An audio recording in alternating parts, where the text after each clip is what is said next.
selamat datang di video kami. Perkenalkan, nama saya Mila Aida Fauzia dengan NIM 40224041 beserta rekan saya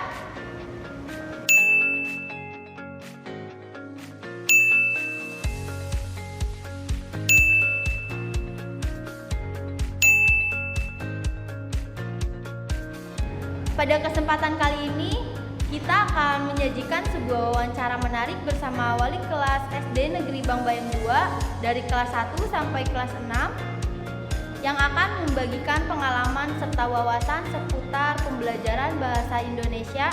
Yuk, simak video selengkapnya.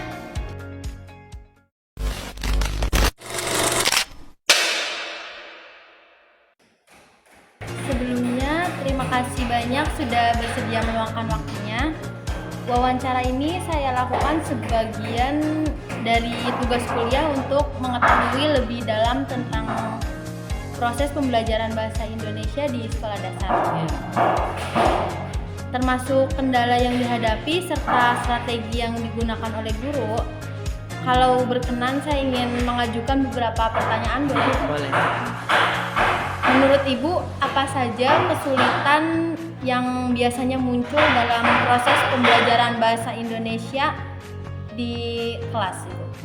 Ya, kebetulan saya kan di sini mengajar kelas 1. Jadi untuk kelas 1 itu bahasa Indonesia itu tidak diutamakan harus bisa gitu. Untuk kelas 1 itu ada bahasa ibu, ada bahasa tubuh, dan bahasa Indonesia itu tidak diutamakan karena untuk kelas 1 sebagian masih belum paham ucap atau berkata gitu tentang bahasa Indonesia, tentang suku kata gitu. Paling sebagian itu yang bisa bahasa Indonesia masih berapa orang. Misalkan di sini ada 20 anak yang sekolah di kelas 1, itu paling yang sudah bisa yang sering bertempat tinggalnya di kota. Kalau di sini masih menggunakan bahasa Sunda. Tapi untuk yang kedepannya untuk bahasa Indonesia itu ya kita ajarkan, lebih jelasnya lagi diajarkan dulu. Kalau untuk sementara paling berapa anak yang bisa mengerti dalam pembelajaran bahasa Indonesia itu. Kebanyakan bahasa ibu yang saya pakai gitu. Nah, itu saja yang mungkin yang kelas 1. Kalau boleh tahu, apa Ibu punya strategi atau upaya tertentu untuk mengatasi kendala-kendala tersebut? Paling strategi saya yang biasa dipakai itu yang pertama adalah membaca, karena di kelas 1 itu kan diutamakan itu calistung, membaca, menulis, dan berhitung. Nah, kalau di bahasa Indonesia ini saya memakai strateginya berbicara, misalkan berbicara sama teman, percakapan. Bahkan sering sekali di sebelum waktu istirahat saya maju anak-anak untuk ditanyakan permasalahan yang ada di rumah, sebelum berangkat udah sarapan apa belum, itu contohnya berbicara. Nah, untuk yang kedua membaca, dari buku paket, dari ini satu-satu dibagikan, suruh membaca tapi hanya misalkan 5 kata atau beberapa kalimat, karena kelas 1 itu baru bisa 1 kata juga itu sudah hebat untuk saya. Yang ketiganya adalah menyimak di kelas 1 itu kebanyakan gambar. Jadi anak kalau menyimak gambar itu cepat menangkap gitu ya. Untuk menjelaskannya bisa, untuk berbicaranya bisa, menyampaikan ke bu gurunya juga paham untuk menyimak gambar gitu. Mungkin itu yang strategi saya. Dari pengalaman Ibu, kira-kira seberapa efektif sih dalam presentasi upaya atau kegiatan yang sudah dilakukan selama ini? Paling efektifnya itu misalkan kalau bahasa Indonesia kan kita ambil 1 minggunya itu 2 kali pertemuan misalkan. Nah, itu pencapaian untuk presentasinya ke anak paling kelas 1 itu nilainya itu 75% yang bisa mencapai yang sudah bisa gitu. Yang belumnya itu mungkin beberapa nanti kan bisa ini lagi ke pertemuan berikutnya, diulang lagi tentang materi yang ada di bahasa Indonesia. Terima kasih sebelumnya ya Bu atas jawaban dan waktunya. Informasi yang Ibu sampaikan sangat membantu untuk tugas kami. Semoga kegiatan belajar mengajar kedepannya semakin lancar dan sukses. Sama-sama. Terima kasih ya Bu. Sebelumnya, terima kasih banyak Ibu sudah bersedia meluangkan waktunya. Wawancara ini saya lakukan sebagai bagian dari tugas kuliah untuk mengetahui lebih dalam tentang proses pembelajaran bahasa Indonesia di sekolah dasar, termasuk kendala yang dihadapi serta strategi yang dilakukan oleh guru. Kalau berkenan, saya ingin mengajukan beberapa pertanyaan ya Bu. Ya, boleh. Yang pertama, menurut Ibu, apa saja kesulitan yang biasanya muncul dalam proses pembelajaran bahasa Indonesia di kelas? Kebanyakan kan kalau apalagi saya kan mengajar kelas 2, kelas bawah ya. Kan masih ada yang belum bisa baca, masih belum pada mengerti ibaratnya kosakata gitu. Jadi anak itu harus benar-benar dibimbing satu persatu gitu. Dipanggil yang belum bisa membaca sama sekali. Jadi setiap hari harus rajin memanggil anak satu persatu. Kalau yang sudah lancar membacanya dibebaskan untuk membaca buku yang lain. Tapi kalau untuk yang belum bisa membaca sama sekali tiap hari itu rutin belajar membaca itu untuk bahasa Indonesia gitu. Terus kalau boleh tahu, apakah Ibu punya strategi atau upaya tertentu untuk mengatasi kendala-kendala tersebut? Iya, itu tadi kendalanya itu yang mengatasinya itu dengan cara memanggil anak satu persatu itu tiap hari kayak tadi kan kesulitannya ya. Ya itu mengatasinya dengan cara seperti itu, mengatasinya dengan harus telaten mengajarkan sama anak itu membaca, menghitung kan kalau matematika, kalau bahasa Indonesia kan harus membaca. Tapi kan kalau di kelas rendah itu yang penting itu calistunnya membaca, menulis, menghitung. Terus dari pengalaman Ibu, kira-kira seberapa efektif upaya atau kegiatan yang sudah dilakukan selama ini?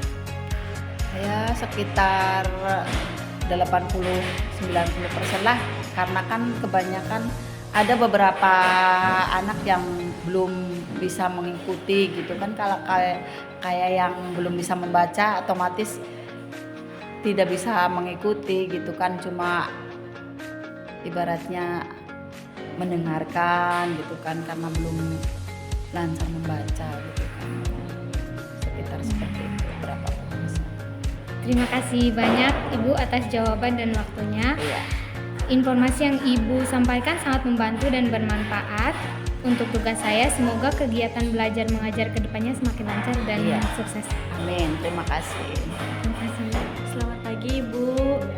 Saat ini saya sedang menjalani tugas dari kampus untuk melakukan wawancara seputar pembelajaran bahasa Indonesia di sekolah dasar.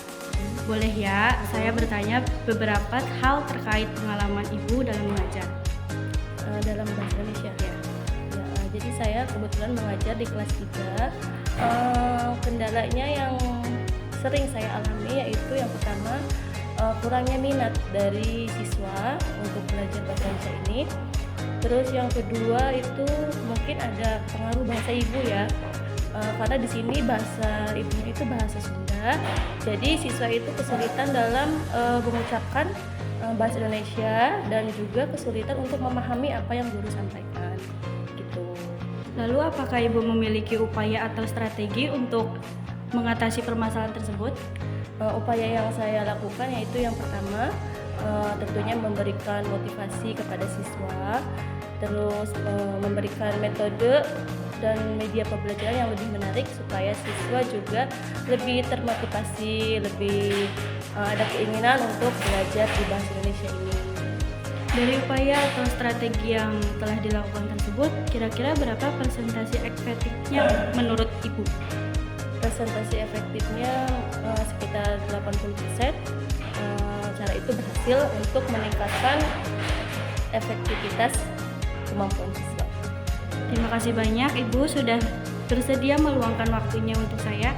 jawaban-jawaban yang sangat membantu dan menambah wawasan saya. Semoga kegiatan mengajarnya selalu lancar dan menyenangkan. Maaf kalau tadi ada kata-kata saya yang kurang pas. Sekali lagi terima kasih banyak. Iya, sama-sama. Saya mau berterima kasih banyak kepada Ibu sudah bersedia meluangkan waktunya. Wawancara ini saya lakukan sebagai bagian dari tugas kuliah untuk mengetahui lebih dalam tentang pembelajaran bahasa Indonesia di sekolah dasar. Saya ingin mengajukan beberapa pertanyaan ya Bu. Yang pertama itu, menurut Ibu, apakah kesulitan yang biasanya muncul dalam proses pembelajaran bahasa Indonesia di kelas? Kesulitan dalam mengajar bahasa Indonesia di kelas ya. Kebetulan Ibu mengajar di kelas 4 ya. Alhamdulillah di SD kita ini untuk kelas 4 alhamdulillah rata-rata semuanya sudah bisa dikatakan sudah mampu berbahasa Indonesia, tetapi adalah beberapa kosakata yang mereka belum pahami, belum mengerti tentang bahasa Indonesia itu artinya apa, terkadang mereka belum tahu. Cuma paling ada beberapa anak. Baik. Kalau boleh tahu juga, apakah Ibu punya strategi atau upaya tertentu untuk mengatasi kendala-kendalanya? Strategi yang biasa Ibu lakukan yaitu diantaranya memperkaya kosakata melalui membaca, memahami struktur kalimat dan tata bahasa. Terus anak-anak juga dibiasakan berlatih berbicara dengan orang lain menggunakan bahasa Indonesia yang baik dan benar ya, serta memanfaatkan sumber belajar. Nah, bisa berupa dari online, dari buku-buku gitu. Anak-anak sering ditugaskan untuk membaca. Baik. Dari pengalaman tersebut, kira-kira seberapa efektif upaya atau kegiatan yang sudah dilakukan selama ini? Alhamdulillah, kalau dibilang sudah efektif, mungkin sudah efektif ya, mungkin sudah 85% dari sebelumnya gitu, dari sebelum ada upaya ini. Ya. Terima kasih atas jawaban dan waktunya Ibu. Informasi yang Ibu sampaikan sangat membantu dan bermanfaat untuk tugas saya. Semoga kegiatan belajar mengajar ke depannya semakin lancar dan sukses ya Bu. Ya amin, terima kasih. Semoga Ananda juga dipermudah dalam segala hal ya. Terima kasih. Terima kasih Bu. Sebelumnya terima kasih Ibu udah meluangkan waktunya. Wawancara ini saya lakukan sebagai bagian dari tugas kuliah untuk mengetahui lebih dalam tentang proses pembelajaran bahasa Indonesia di sekolah dasar. Ya, termasuk kendala yang dihadapi serta strategi yang digunakan oleh guru. Kalau berkenan saya ingin mengajukan beberapa pertanyaan, boleh Ibu? Iya, boleh silakan. Menurut Ibu, apa saja sih kesulitan yang biasanya muncul dalam proses pembelajaran bahasa Indonesia di kelas? Iya, kalau di kelas tinggi biasanya ada EYD, terus tata bahasa, ejaan itu. Ya. Terus karena di kampung biasanya pakai bahasa Sunda. ibu ya, bercampur itu. Terus sulitnya berkomunikasi pakai bahasa Indonesia karena itu campuran. Itu Ibu. Iya. Kalau boleh tahu, apakah Ibu punya strategi atau upaya tertentu untuk mengatasi kendala-kendala tersebut? Paling latihan cara berkomunikasi pakai bahasa Indonesia yang benar ya, sesuai EYD. Terus juga tambahan adanya alat peraga biasanya. Seperti itu. Dari pengalaman Ibu sendiri, kira-kira seberapa efektif dalam persentase upaya atau kegiatan yang sudah dilakukan selama ini? Iya, setelah melakukan itu paling ada sekitar 85%-an lah ya efektivitas penggunaan tadi yang tadi. Sudah Ibu. Sudah. Terima kasih atas jawaban sama waktunya ya Bu. Informasi yang Ibu sampaikan sangat membantu dan bermanfaat untuk tugas kami semua. Semoga kegiatan belajar mengajar ke depannya semakin lancar dan sukses. Amin, amin. Ya. Terima kasih banyak sudah bersedia meluangkan waktunya. Wawancara ini saya lakukan sebagai bagian dari tugas kuliah untuk mengetahui lebih dalam tentang proses pembelajaran bahasa Indonesia di sekolah dasar, termasuk kendala yang dihadapi serta strategi yang digunakan oleh guru. Kalau berkenan, saya ingin mengajukan beberapa pertanyaan ya Pak. Ya, boleh saja. Menurut Bapak, apa saja kesulitan yang biasanya muncul dalam proses pembelajaran bahasa Indonesia di kelas? Oke, ya, terima kasih atas pertanyaannya. Untuk kesulitan di dalam kegiatan pelaksanaan pembelajaran di kelas, ini lebih ke arah kaitannya tentang memaknai atau seorang anak itu menjelaskan tentang sebuah kosakata gitu. Artinya satu contoh misalkan begini. Anak itu satu contoh misalkan kosakatanya itu kosakata misalkan lari gitu. Nah, lari itu kan mungkin anak hanya tahu cara ataupun bentuk lari seperti apa. Tetapi kesusahan di dalam menjelaskan kaitannya dengan arti lari itu apa gitu. Nah, itu termasuk salah satu kesulitan di dalam kegiatan pembelajaran. Jadi anak kesulitan di dalam memahami kata-kata, kemudian diungkapkan di dalam menjadi sebuah penjelasan. Kalau boleh tahu, apakah Bapak punya strategi atau upaya tertentu untuk mengatasi kendala-kendala tersebut? Kalau strateginya sih ya anak biasanya ya disuruh ataupun dikasih tugas untuk lebih sering membaca dan juga menghafalkan kosakata. Kemudian anak untuk belajar bernalar ataupun bernalar kritis ataupun menggunakan logika sederhananya untuk memecahkan sebuah kosakata.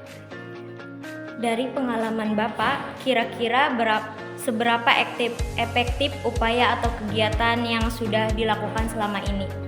Kalau efektif ya lumayan efektif. Untuk presentasi bisa dibilang ya sekitar 70-80% lah gitu. Karena ketika anak lebih sering membaca, lebih sering menghafalkan, menggunakan nalarnya untuk lebih bisa memahami, ya insya Allah anak juga akan lebih bisa mudah dalam memahami sebuah kosakata contoh. Baik, terima kasih banyak atas jawaban dan waktunya Pak. Informasi yang Bapak sampaikan sangat membantu dan bermanfaat untuk tugas saya. Semoga kegiatan belajar mengajar ke depannya semakin lancar dan sukses. Berdasarkan hasil wawancara, dapat disimpulkan bahwa kurangnya kosakata dan minat belajar bahasa Indonesia di kalangan siswa disebabkan oleh dominannya penggunaan bahasa Sunda dalam kehidupan sehari-hari. Hal ini menjadi tantangan tersendiri dalam pembelajaran bahasa Indonesia di daerah tersebut. Namun demikian, para guru telah berupaya untuk mengatasi hambatan tersebut dengan menerapkan kebijakan penggunaan bahasa Indonesia dalam kegiatan berbicara dan membaca di lingkungan sekolah.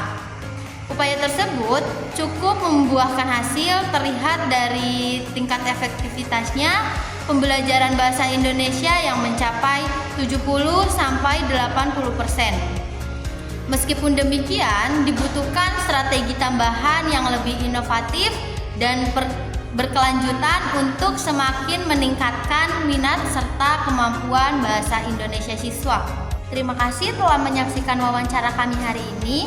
Semoga informasi yang disampaikan bermanfaat dan bisa menambahkan wawasan Anda. Jangan lupa untuk like, comment, and subscribe agar tidak ketinggalan video menarik lainnya. Sampai jumpa di wawancara berikutnya. Thank you for watching. Bye-bye.